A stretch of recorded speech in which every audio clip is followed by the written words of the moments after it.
Welcome to another episode of my Diary of a Business Owner. This will be the third episode I've done, trying to do these every week or two as of now, just going over what's going on with the business that I bought now about a month ago. We're looking at almost a month to the day. I bought the business that I now own on January 6th of 2023, and it is now February 5th as of this recording. So, we're live right now, so if you have any questions, definitely let me know, and I'd be happy to discuss them, or any ideas, of course, when it comes to the business and business in general. But with this whole operation, it's been a lot to get through over the last month. There've been a lot of things to do, although things have been pretty smooth relative to what could have potentially happened, I guess. Things have been operating pretty well. The systems that the last owner had in place were pretty well set up, so it was more just kind of sliding into place. And it wasn't like it was a scramble to do anything. And the business was already in a very good spot, so I was just kind of had this nice jogging start to run into. So that was pretty nice relative to what could have happened if I bought maybe a turnaround business or something more like that. It was already a well-running machine. So I just was trying to step in and and now I'm trying to improve it and grow it to the next level, which I have not done before. So it's challenging, but it's a fun challenge and there's a lot to learn. So with that said, since I hired a manager. We talked about that in the last episode, and I've gotten him pretty well transitioned. He's increasingly taking on more responsibilities, which is awesome because that's less that I now have to worry about. So I can instead focus on other things. And then meanwhile, he's gaining more and more familiarity with the business, with things to work on, with potential avenues for growth, and all that sort of things, and all those sorts of things. So that's really good. So that's been kind of the focus of the last few weeks and will continue to be a focus going forward, just getting him more and more integrated with the business, getting him on projects that maybe he takes from the very beginning rather than just ones that we're kind of doing together. And he's doing more and more of that. So that's been really good. And I've had a very good experience with that so far. So I'm very happy with that. And more things will come. Ideally, they will all be good, or at least most of them will be good. Of course, there will be hiccups with any business. But the focus right now that I think is going to be the focus for the next year or maybe year plus, we'll see what happens. But because our systems are pretty well set up, I think we have a good amount of capacity to where we could add on some more sales, some more demand. And I think that's the focus to go for right now. It's trying to bring in more customers because we should have the capacity to take on quite a few more right now without hiring any new technicians, without bringing in new equipment or new vans. I think there's plenty of room with what we already got. And I know the market definitely could support it since I've seen what some competitors are doing in volume. So there's definitely room for us to grow just within carpet and steam cleaning, as that's the niche that our business is in. So there's plenty to do there. And I think it makes a lot of sense to focus the bulk of our effort right now towards just bringing in new customers. So sales, marketing, rather than maybe some other systems. Not that we're completely ignoring those things, but a lot of those things are already set up pretty well, and there's plenty of capacity to go, at least I think, to where we could just focus much more of our energy towards bringing in new customers and then waiting until something breaks there, or hopefully it doesn't get to that point. But you know what I mean? You'd rather bring on the business and then have the problem of too much demand rather than putting all these systems together and then you never get a customer in the door. That's a bit of an extreme example because there are customers right now and there's plenty of customers to go around, but it's just trying to get to that next level. That's the hard part. So to do that, I think focusing on demand is really what we got to do. So what we've been doing the last couple of weeks, the manager is spending a lot of time doing sales, or a good chunk of time each day, not all the time, but just calling mainly former customers. That's been our main focus. The conversions on that have been all right, but it's a lot to get through and there's other things to focus on. So just calling each customer one by one is a bit slow, but it's pretty effective relative to other means. So it's a trade-off there. So that's one thing we have been doing. I would have liked to do more of that over the last month, but there's just been a lot of things to do. I do have somewhat limited time thanks to my job as a big law attorney. So that takes up a lot of hours as is. So I do have to respect that. And then I have to be very conscientious on how I use my time for the business after that. So a lot of it has been going towards setting up some different sorts of efforts, getting new systems integrated. For example, I just said I shouldn't be spending too much time focusing on systems, but one thing towards the demand side of things has been setting up email campaigns. The previous business did not really use email; it used text. The previous owner, I should say, didn't really use email very much, but had a lot of success with text, and we've continued the texting. But I wanted to add email on top of that to see if you get that extra point of contact. Maybe you can increase conversion. So I spent a lot of time setting that up. It took a bit longer than I would have liked, but that is now set up to where we can send emails to all of our customers, at least the 5,000 plus that have given us their email in the past. So starting to do that. I'm experimenting as well with that email campaign we just launched. Trying to experiment with actually a special right now for the month of February, which is a normally slow month in this space, at least as far as I can tell from the history of this business and also from seeing kind of what goes on with some competitors. January, February tends to be slower on the carpet and steam cleaning side of things. And then once you get to March, April, we get to spring cleaning, and that's apparently is a pretty big couple of months, historically speaking. So with February being a slower month, I thought, why don't we give a discount, a special, some sort of a try and see maybe if we can bring in some old customers who maybe haven't been serviced in over a year, maybe even 2 years plus that they haven't been served. Try reaching out to them being like, hey, we have a special going on right now for X number of bedrooms for X price. So that's what we're kind of experimenting with right now. And that just started a couple days ago, and we'll see what happens there. We've had a few people who are already interested. So, and I only sent to a chunk of our email list. So I'm going to keep trying to do that. Just kind of experimenting with different email copy, as well as seeing if this special is even worth it at all. Is it worth surrendering, say, 10 to 20% of the actual revenue that we might have gotten if we didn't have a discount? Would we get enough demand, new demand that wouldn't have bought in any event? Would that make up for the loss we have per account, if that makes sense? It's lower margin work, but if you get more of it, you can make up for it. And then it also keeps the guys busy, our technicians, during an otherwise slow season. So they're happier that way because they're making more money.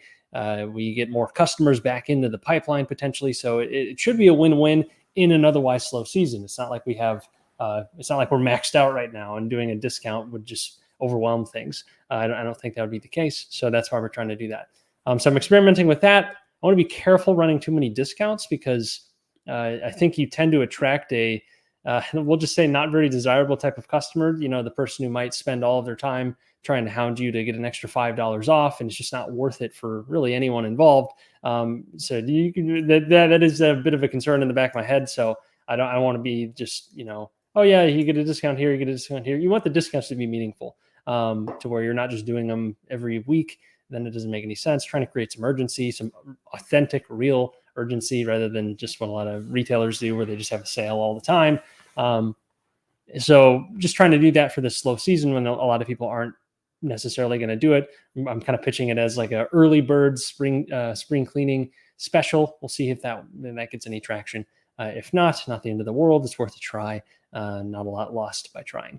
So that's kind of what we've been doing.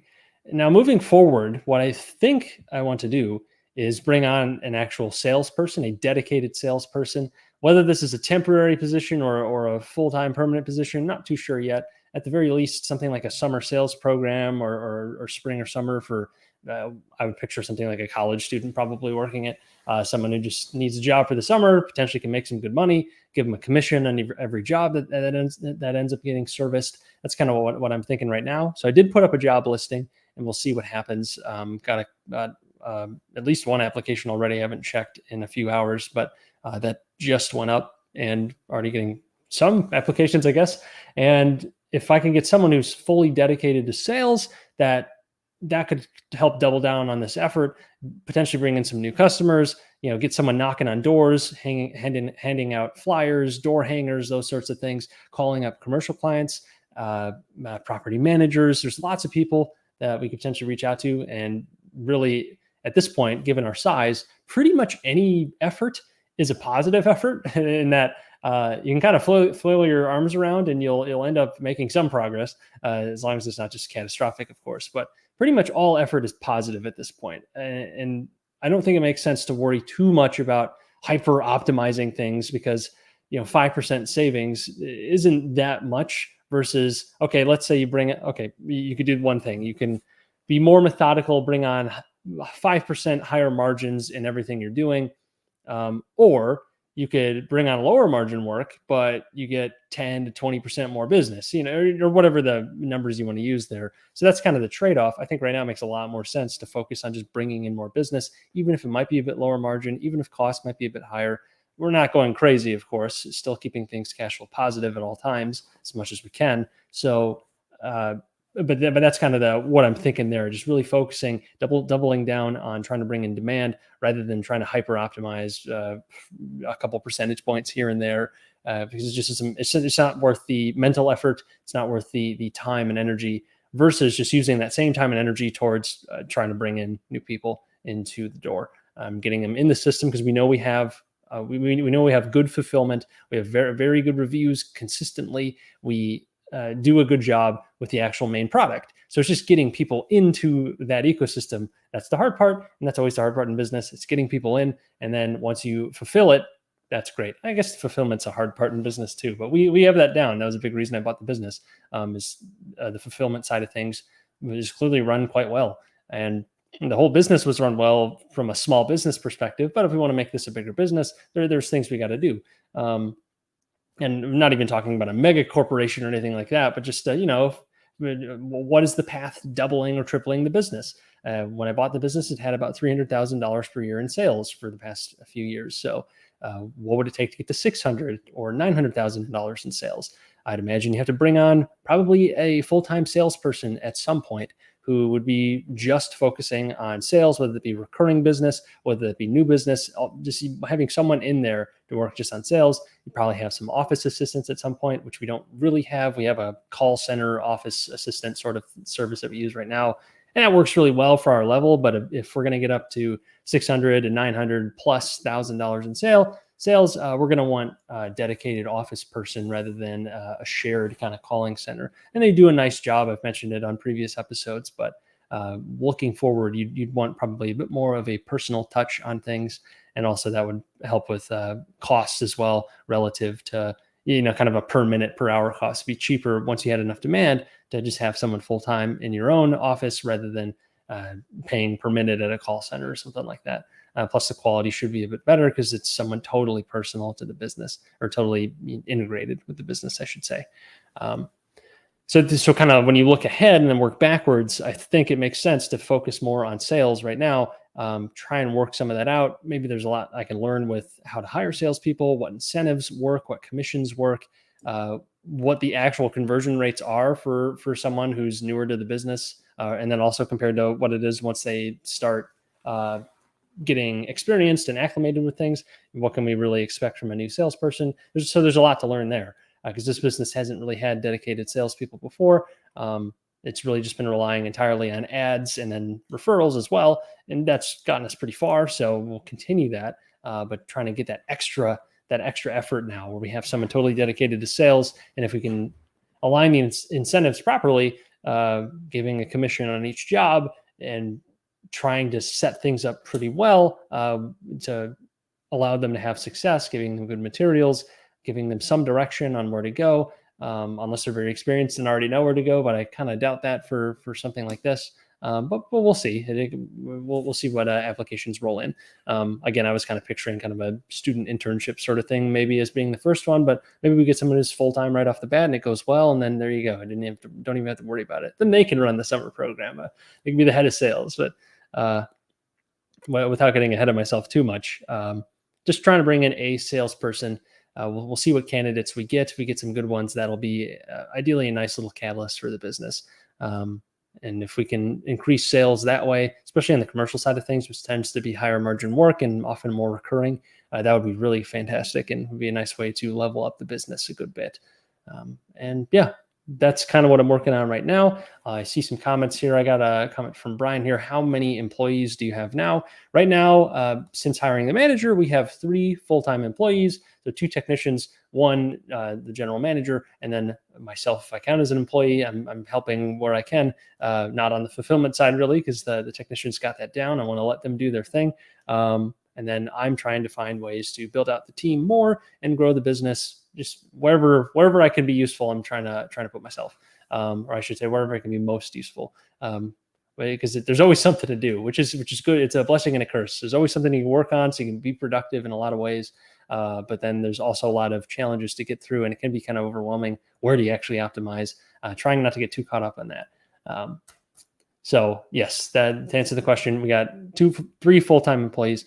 We do have a contractor who works on a very small janitorial account as well, but it's pretty negligible in the grand scheme of the business, at least the amount of business that contractor brings in. But it's something, and it's another person to worry about, I guess, but not a ton. And it's been a long-standing relationship that I inherited with this business. So no problems there. But yeah, so we'll call it 3.5, but really 3 full-time employees. The other is a contractor. So the rights and responsibilities are very different between those two things as well. Versus a contractor versus an employee. Employees, you got a lot more to worry about as a business owner because you got tax withholding and all sorts of great stuff. So you got to be a little bit more careful with a full-time employee rather than a independent contractor, because the independent contractor is running their own business. You're effectively hiring another business. It's kind of how the law looks at it. In very simple terms, but anyways, that's kind of what the structure is like. And if we bring on another salesperson, that would be number 4 on the full-time team, which would be kind of exciting. We would have already doubled the headcount compared to the last donor, so long as we can increase demand at the same time, because you don't want to increase headcount and then not increase top line. That would be a problem, or at least I should say not increase bottom line. Because maybe that person can help you cut costs, but it's pretty unlikely. If you're hiring someone, you're probably adding costs, so you want them to help in some sort of way, especially at this level. That's going to be on the demand side almost certainly. Well, Luis drops a super chat. Very much appreciate it, Luis. Can't stay for the live stream, but he hopes all is well, so thank you.